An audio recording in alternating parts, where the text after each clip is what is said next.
MTG Moxman here. Welcome back for another exciting episode. All right, guys, what we have today is I've been joking around and I have created more magic cards for you guys to view. Now, of course, most of you who have watched the Mox videos know that I created some Moxes for some of our regular viewers like Pause and MTG Revealed. So I've added some other stuff. I'm sorry, they didn't come out quite right on the sheets, I guess just because of how I use the program. I apologize for that. But I thought I would read them out to you, and I will show them. I just thought I would read out the cards because it'll make it a little bit easier than trying to show them up on the screen, and it'll take a less time. And please, I'd love some comments on this.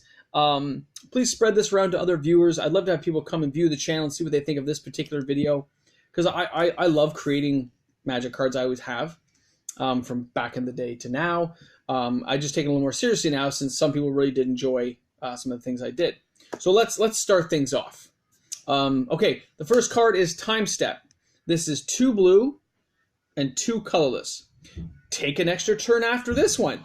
When you cast Timestep, each opponent may draw 3 cards. So yes, you're gonna go ahead and you're gonna take an extra turn. That's awesome. But each opponent, so if you're playing this in a multi-match like EDH, that's a lot of cards being drawn, but you are gonna get that turn for 4, which is a little bit less than some of the regular cards. All right. By the way, all this artwork is just ripped off the internet. This is not original artwork. It's not. I'm not a drawer per se. I used to dabble a little bit as a kid. Maybe I'll take that up again. But right now, these are just images I put on just to fill the card. Next one is Timewar. Oh, by the way, the Timestep. I like doing flavor text a lot. So Timestep here has a little comment saying "Elite Forward," and it's by Teferi. Okay, Timewar. 3 colorless, 2 blue. Legendary enchantment. Each player takes 2 turns in a row instead of 1. So it's 2, then 2, then 2, then 2, then 2, then 2. The war rages between them, and it grows faster with each swing. That's by Soren. So that's Timewar. So each player is taking 2 turns in a row now, and it's just going to keep going. Especially, you got to imagine in an EDH game or Brawl, or even just a regular game. Also like, oh, this isn't just like, time stretch where you get 2 turns. No. You get 2, then I get 2. Then you get 2, then I get 2. Like, you can just see how it would go. Okay, next one is an artifact, and it's called Reversing Mine. Reversing Mine is 2 to cast, 2 colorless. Each player draws an additional card each turn, and at the end of that turn, discards 2 cards from their hand or exiles 2 cards from their graveyard. Flavor text says, it can be worth it, and at other times, not so much. So, you got a picture. You're drawing 2 cards, but at the end of that turn, you're either discarding 2 from your hand, or you're exiling from your graveyard. It's up to you. So it's not quite as good as a Howling Mine, obviously, right? But a great way of bringing a new kind of card back that can draw with the drawback. All right, next one up is Skyfall. Skyfall is 2 red and 2 blue. It's an instant. Skyfall, learn to speak, Moxman. Speak! Skyfall deals 1 damage to each creature and each planeswalker in play. Exile all cards in players' graveyards. You may scry 2. So, 1 damage to creatures, 1 damage to planeswalkers, exile all graveyards, and I'm going to get to scry 2 as the caster of that spell. It's pretty cool. And it says, the moon seemed to move toward us, and the sun fell. Just like ominous, right? So that was page 1, and I'm going to bring it, most of you guys have seen the cards, so I'll bring up Time Reversal. Which one's that one? The Time one? Just so you can see it. Skyfall, Reversing Mine, and then over here to Timewar. And I realize these are probably reversed on the screen. I will try to mount them on cardstock and stuff, but I haven't had the chance yet. Okay. Did I do this? I think I did this one. Okay. Remember I said about the Witch's House coming up in Throne of Eldraine? I came up with a card called Candy House. And this I created before that was even announced, like before the things came out. So Candy House is a legendary land.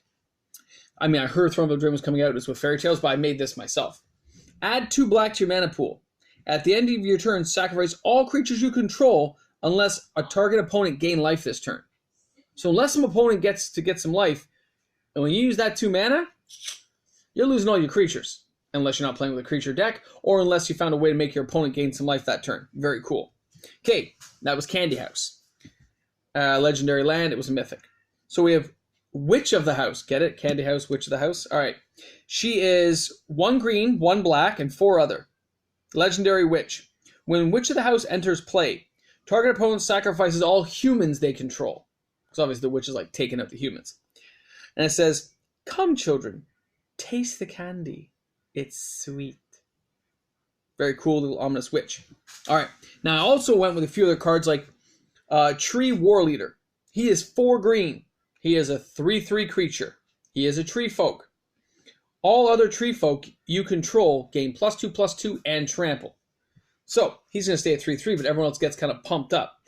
But I figure we don't see enough with tree folk decks, and that'd be a great way to pump up some of those minor tree folk and make you want to play more tree folk. All right. They've made that card before, but I thought it was a cool idea. Urza's Pebbles. 0 casting cost. Artifact, uncommon. 3. Sacrifice Urza's Pebbles to search your opponent's library for 1 artifact and exile it from the game. Right? Just, whoop, 1 thing's gone. Kind of like a selective Jester's Mask, right? But 0 to get out, but it is 3 to use it. Think about 0 casting cost artifact decks. Maybe you can use it later on. Maybe you can find some ways of mixing that card into your deck. Great idea. At least I liked it. These are all my ideas, so I don't know. And if I've copied a card somewhere else, please tell me. I'm just ideas that flow from my head. And then the flavor text says, "Great things can come in small packages. I wish Mishra would have seen what can be instead of what was." All right. Anyway, I thought it was pretty cool. So some of the mocks I made before, but there's Candy House, and there's the Witch of the House, the War Leader guy, and then Urza's Pebbles. So just some ideas. Just some ideas that flow through the head. All right. Next one's up. Kodan Elves. 0 casting cost elf. Comes into play, it is a 0/1. Tap to add 1 green to your mana pool. Kodan Elves cannot attack or defend. Exile Kodan Elves if they are targeted by any spell your opponent controls. So anything will kill them, but they do tap for green mana, and they are 0 to get out. So you could actually get like a Llanowar Elf and a Kodan Elf, and then on turn 2 have 4 mana.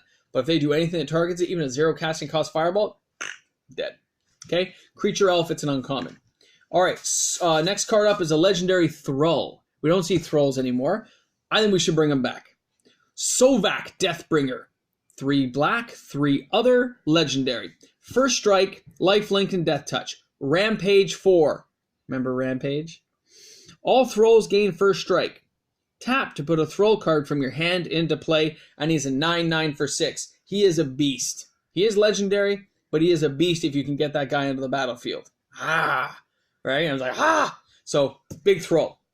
Okay. Radiant Returned. Okay. Radiant Returned is a legendary Thrall Angel. 2 white, 2 black, 1 other. Flying. All Thralls gain lifelink. All angels gain first strike. So that's the angel itself, of course. And it's 2 black, 2 white, 1 other. Time Tunnel. Because I love time spells, I always have. 1 blue, 2 other. Roll 2 10-sided dice. If you roll 12 or higher in total, you gain an extra turn after this one. If you roll 11 and under, your opponent gains a turn. Ooh, that could be fun, couldn't it? That could be some fun. A little bit. We don't have a lot of the dice throwing cards out there anymore, so it'd be nice. That's a rare. A common, Growth of Thorns. Target creature gains trample and +1/+0 until end of turn, and you get to scry 1. Nice, right? Simple, instant. 2-headed dragon. 1 red, 3 other. Flying. Nothing else to it. Simple flyer. And it says, careful. Killing one is not as easy as it looks. Now, I thought about making me able to block 2 creatures, but I thought maybe there'd be another version of it that is bigger. Merchant of Death. Legendary Troll. All other creatures get -4/-4, and he costs 3 black to get out. Exile Merchant of Death if a player exiles the top 5 cards of their library. So any player can get rid of it. They just got to exile the top 5 cards of the library. He deals in death and destruction untold.